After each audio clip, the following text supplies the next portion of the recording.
بسم اللہ الرحمن الرحیم۔ السلام علیکم ناظرین، آپ کا ہوسٹ سید محمد یاسین ہاشمی نیوز باس کے ساتھ خطہ پوٹھوہار راولپنڈی سے حاضر خدمت ہے۔ ناظرین، آج ہم جس ٹاپک پہ بات کریں گے یہ بڑا سینسٹیو ٹاپک ہے، چونکہ دوبارہ لاک ڈاؤن کی طرف جو ہے وہ گورنمنٹ آف پاکستان جا رہی ہے، اور پوری دنیا میں جو کرونا وائرس کی دوسری لہر ہے وہ جاری و ساری ہو چکی ہے، لیکن پاکستان میں الحمدللہ اتنا اس کا افیکٹ نہیں ہے۔ لیکن اس کے باوجود بھی جو ہے حفاظتی اقدامات جو ہے وہ اٹھائے جا رہے ہیں، حفاظتی تدابیر اٹھائی جا رہی ہیں، اور NCOC کے اجلاس میں جو ہے وہ سفارشات کی گئی ہیں کہ جو اسکول ہیں ان کو بند کر دیا جائے، سنیما گھر بند کر دیے جائیں، مزارات بند کر دیے جائیں، اور ہوٹلز جو ہیں ان کو 10 بجے کے بعد بھی بند کرنے کی سفارش بھی کی گئی ہے، اور ٹیک وے پہ زور دیا گیا ہے۔ اسی طرح میرے ساتھ نجی اسکول کے پرنسپل شاہد رفیق صاحب موجود ہیں۔ جو پرائیویٹ اسکول ہیں ان کے لیے بہت ساری مشکلات ہیں، چونکہ گورنمنٹ کے اسکول جو ہیں وہاں پر نہ تو رینٹ دینا پڑتا ہے گورنمنٹ کو، اور نہ ہی ان کے دیگر کوئی ایسے لوازمات ہوتے ہیں، ان کا ایک اپنا ٹرینڈ ہے۔ لیکن پرائیویٹ اسکول جو ہیں جہاں پر طلباء تعلیم حاصل کرتے ہیں، طلباء کا جو ہے وہ تدریسی عمل جو ہے وہ رک جاتا ہے، اور تعلیم میں حرج آ جاتا ہے، نصاب کور نہیں ہوتا، سال ختم ہونے والا ہے، اور اس کے ساتھ ہی سالانہ امتحانات جو ہے وہ بھی شروع ہو جائیں گے۔ اور جو مالی مشکلات ہیں پرائیویٹ اسکول مالکان کی، اس حوالے سے بھی میں بات کروں گا، اور تدریسی عمل کے حوالے سے بھی میں بات کروں گا۔ تو میں اپنی گفتگو کا آغاز جو ہے وہ پرنسپل شاہد رفیق صاحب سے کرتا ہوں، اور ان سے اسی حوالے سے میں جانتا ہوں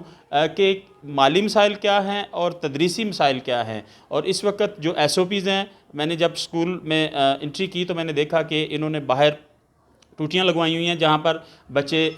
20 سیکنڈ تک ہاتھ دھوتے ہیں، اور اس کے ساتھ ساتھ سینیٹائزر ہے۔ گیٹ پر آتے ہوئے ہمیں بھی چیک کیا گیا، ایک ڈیجیٹل تھرمامیٹر ہے جس میں بخار چیک کیا جاتا ہے، اور ساتھ ہینڈ سینیٹائزر، اور پھر یہ ماسک بھی وہاں پہ رکھے گئے۔ ماسک مجھے بھی دیا گیا، چونکہ میں اس وقت کوریج کر رہا ہوں تو میں نے اپنا ماسک ریموو کیا ہوا ہے، جبکہ پرنسپل صاحب نے SOPs کو فالو کرتے ہوئے اپنے ماسک بھی لگایا ہوا ہے، ان کے ساتھ سینیٹائزر بھی موجود ہے، اور اسی طرح سوشل ڈسٹنس بھی جو ہے انہوں نے مینٹین رکھا ہوا ہے۔ کلاسز میں جہاں 10 بچے پڑھتے تھے وہاں اس کو 5 کر دیا گیا ہے، اور جو اس وقت نصاب ہے اس کو کور کرانے کی کوشش مکمل طور پہ کی جا رہی ہے۔ لیکن اگر اب یہ دوبارہ اسکول بند ہو جاتے ہیں تو پھر طلباء کا بہت زیادہ نقصان ہوگا۔ اسی حوالے سے شاہد صاحب سے بات کرتے ہیں۔ سر، بتائیے گا ہمارے ناظرین کو کہ ہونے کیا جا رہا ہے، اور نقصان کیا ہے، اور اس کے فائدے کیا ہیں؟ بسم اللہ الرحمن الرحیم، شکریہ آپ کا۔ اس طرح سے ہے کہ 6 سے 7 ماہ بچے گھروں میں رہے ہیں، اور پیرنٹس اپنے مسائل کی وجہ سے گھروں میں ان کی بھی تعلیم نہیں کروا سکے۔ بہت سارے لوگوں کے پاس آن لائن فیسلٹیز نہیں تھیں۔ ہم نے مارچ سے اگست تک جتنا ٹائم اسکول بند رہے ہیں، آن لائن فیسلٹیز کے تحت کوشش کی ہے کہ بچوں کو آن لائن اسٹڈی کروائیں، لیکن 20% کے قریب وہ لوگ ہیں جن کے گھروں میں نیٹ یا لیپ ٹاپ یا اس طرح کی چیزیں نہیں ہیں کہ وہ ان کو کور کرا سکیں۔ ایسے جو بچے ہیں اور وہ بالکل بلینک ہو کے واپس اسکول میں آئے ہیں، ان کا بہت زیادہ نقصان ہوا ہے۔ اور ایون کہ ابھی جب اسکول اوپن ہو گئے ہیں، 50% اسٹرینگتھ کے ساتھ، ایک چھٹی کے ساتھ ادارے کام کر رہے ہیں، اور ہماری کوشش ہے کہ ہم لوگ میکسیمم سلیبس کور کرا دیں۔ لیکن ابھی ایک نیوز آ رہی ہے کہ شاید ونٹر ویکیشن کر دی جائے۔ پہلے یہ کمٹ کیا گیا تھا کہ اس دفعہ ونٹر ویکیشن نہیں ہوگی، صحیح، لیکن اب winter vacation end prolong winter vacation کی جو ہے نا وہ خبریں آنی شروع ہوئی ہیں۔ ایک طرف تو گورنمنٹ بات کرتی ہے لٹریسی ریٹ بڑھانے کی، تو یہ تو اقدام جو ہے وہ لٹریسی ریٹ بڑھائے گا نہیں بلکہ ریڈیوس کرے گا۔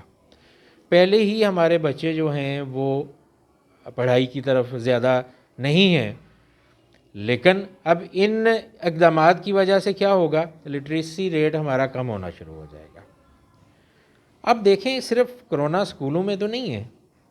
اب اوپن مارکیٹ جائیں، اوپن اسپیس پہ جائیں، کوئی بندہ SOPs کے تحت جو ہے آپ کو نظر نہیں آتا، مارکیٹ میں جائیں،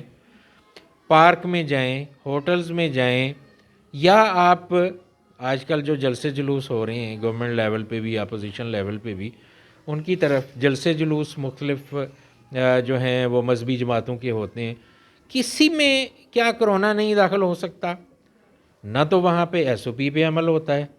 نہ اور کسی کی طرف، نہ انفورسمنٹ کی طرف توجہ ہے، تو کیا کرونا جو ہے وہ صرف اسکولوں کا گیٹ دیکھ کے وہاں پہ داخل ہوگا؟ ان اداروں، ان جگہوں پہ جہاں پہ ایس او پیز نہیں ہو رہے اور وہاں پہ کسی ادارے کی بھی توجہ نہیں ہے، تو کیا وہاں پہ پابندی ہے کرونا کے لیے؟ گورنمنٹ سے اور دوسرے اداروں سے جو ہے وہ گزارش ہے کہ تعلیم کو رواں دواں رہنے دیں، آپ مسائل کو حل کریں، اداروں کا گلا مت گھونٹیں۔ اب یہ خود دیکھیں کہ 7 ماہ کے مسائل کے بعد ابھی ادارے کھلے ہیں، تعلیم کو ابھی جو تعلیم کا حرج ہوگا اس کو ایک سائڈ پہ رکھیں، اب معاشی مسائل کو لے لیں۔ بہت سارے ادارے بند ہو چکے ہیں، پرائیویٹ اداروں کی بات کر رہا ہوں، جی کیونکہ معاشی مسائل ہیں، اور جب ان کی ریکوریز نہیں آئیں گی، فیس نہیں آئیں گی، کوئی گورنمنٹ ادارہ ریسکیو کے لیے نہیں آتا۔ گورنمنٹ باتیں تو کرتی ہے کہ ہم یہ کر دیں گے، وہ کر دیں گے، کیا انہوں نے پچھلے پیریڈ میں جو اسکول ٹیچرز جو ہیں جاب لیس ہوئے، انہوں نے کوئی احساس پروگرام کے تحت یا کسی اور پروگرام کے تحت کچھ پیسے دیے کہ ان کا چولہا جلتا رہے؟ کوئی ریسکیو کے لیے نہیں آیا۔ لیکن اب پھر باتیں ہو رہی ہیں کلوجر کی طرف۔ کیا معاشی مسائل گورنمنٹ کی ذمہ داری نہیں ہے؟ تو اگر کلوز یا لاک ڈاؤن کی طرف جانا ہے، پھر لانگ چھٹیوں کی طرف جانا ہے، تو اداروں سے، گورنمنٹ سے میرا التماس ہے کہ پہلے مسائل کو حل کریں، ٹیچرز کے مسائل حل کریں، ان کا گھر کے چولہا چلنے کا، ان کے گھر چلنے کا بندوبست کیا جائے، صحیح، سکولوں کے رینٹس گورنمنٹ پے کرے، ٹھیک، اور جو ایکسپنسز ہیں وہ گورنمنٹ پے کرے، تو 6 مہینے نہیں، آپ سال کے لیے کلوز کر دیں، ٹھیک، لیکن بھوکا مت ماریں نہ ٹیچرز کو اور نہ اسکول مالکان کو۔ ٹھیک، اچھا، مزید اس وقت گورنمنٹ کے مختلف ٹیکس کلیکٹنگ ادارے بھی ایکٹیویٹ ہو چکے ہیں، جیسے کنٹونمنٹ بورڈ ہے، تو کنٹونمنٹ بورڈ اپنے ٹیکسز کی ریکوری کے لیے آ چکا ہے، باقی اور جو چیزیں ہیں وہ ریکوری کے لیے آ چکے ہیں، ان کو کیوں نہیں روکا جاتا؟ کیونکہ ایک طرف تو ریکوریز جو ہیں اس میں رکاوٹ ڈالی جا رہی ہے، دوسری طرف جو ہے وہ ایسے ادارے سامنے آ گئے ہیں۔ ہمارا ادارہ ایک فرینچائز کے طور پہ چلتا ہے، جب ہم کولیکٹ نہیں کریں گے، فیسز کولیکٹ نہیں کریں گے، تو کیسے پے آف کریں گے؟ ٹھیک، ہمارا جو فرینچائزر ہے وہ بھی سامنے آ گیا ہوا ہے، دے سے کہ آپ پے کریں ان ٹائم، جو فرینچائز رائلٹیز ہیں یا فی شیئر ہے وہ پے کریں، دے ڈونٹ کیئر کہ آپ کی کلیکشن کتنی ہوتی ہے، ٹھیک، وہ جو ہے وہ پیپرز پہ جاتے ہیں، رجسٹرز پہ جاتے ہیں کہ آپ کے رجسٹر میں اتنے بچے ہیں تو آپ نے یہ پے کرنا ہے۔ ٹھیک، اس طرح کے مسائل جب آپ حل نہیں کریں گے اور آپ کا جو کلوز یا لاک ڈاؤن ہے وہ ان مسائل کو ایڈ کرے گا، تو خدا کا جو ہے، آپ کی طرف خدا کا جو ہے خوف کریں اس چیز میں کہ آپ گلا مت گھونٹیں عوام کا، مسائل کو حل کریں۔ شکریہ۔ ناظرین، جیسا کہ شاہد رفیق صاحب کا کہنا ہے کہ جو مسائل ہیں ان کو کنٹرول کریں، جیسا کہ یو کے اور دیگر ممالک میں جب لاک ڈاؤن ہوتا ہے تو فی کس کے حساب سے گورنمنٹ جو ہے وہ اپنے شہریوں کو 1000 پاؤنڈ دیتی ہے اور کمپلسیٹ کرتی ہے اور ان کے تمام مسائل جو ہے وہ حل کرتی ہے، لیکن پاکستان میں ابھی ایسا کوئی سسٹم نہیں ہے کہ فی کس کے حساب سے کسی کو 10,000 بھی دے دیا جائے تاکہ اس کے گھر کا چولہا نہ بجھے۔ اور یہاں پر جو بات ہے وہ ٹیچرز کی بات ہے، ان کے گھروں کے چولہے نہ بجھیں، اور مالکان اسپیشلی جو ہیں ان کے جو ایکسپنسز ہوتے ہیں، ان کی بلڈنگز بھی کرائے پہ ہوتی ہیں اور دیگر ٹیکسز کی مد میں انہوں نے بہت سارا ریونیو جو ہے گورنمنٹ کو دینا ہوتا ہے۔ تو اگر یہ اسکول بند ہوتے ہیں تو اس کے ساتھ ساتھ مالکان کا نقصان تو ہوتا ہے، بہت سارے لوگ بے روزگار ہو جاتے ہیں، ٹیچرز اور بچے جو ہیں، جو تدریسی عمل ہے، جیسا کہ کسی قوم کے بھی بننے میں جو ہے تعلیم کا بہت بڑا کردار ہے، تعلیم پالش کرتی ہے، تعلیم سے انسان سارے علوم سیکھتا ہے۔ تو اگر بچے، آنے والی جنریشن جو ہے اس میں یہ ایجوکیشن گیپ رہ جائے گا تو ہمارے آنے والی نسل جو ہے وہ بالکل ان پڑھ ہوگی، الٹریٹ ہوگی، اس سے پھر کسی قسم کی امید مت رکھیے گا کہ اس میں کوئی سائنٹسٹ پیدا ہوں گے، کوئی انجینئرز پیدا ہوں گے، کوئی ڈاکٹرز پیدا ہوں گے، ان میں کوئی وزیر اعظم بنے گا، کوئی صدر بنے گا۔ ظاہر ہے وہی قومیں ترقی کرتی ہیں جو اچھی ایجوکیشن حاصل کرتی ہیں۔ تو یہ تعلیم کے جو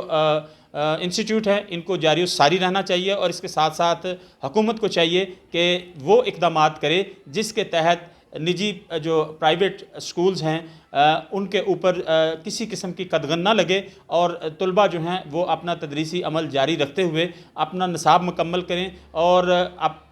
یہ عمل جاری و ساری رہنا چاہیے تاکہ ملک ترقی کرے۔ ہمیشہ وہی ملک ترقی کرتا ہے جہاں پڑھی لکھی قوم ہوتی ہے، اور پڑھی لکھی قوم تب ہی بنتی ہے کہ جب وہاں کے انسٹیٹیوٹ، ادارے، اساتذہ کام کر رہے ہوں۔ ناظرین، نیوز باز سے سید محمد یاسین ہاشمی کو اجازت دیجیے گا، ایک نئے پروگرام کے ساتھ انشاءاللہ تعالی ملتے ہیں۔ اپنا بہت سارا خیال رکھیے گا۔ السلام علیکم۔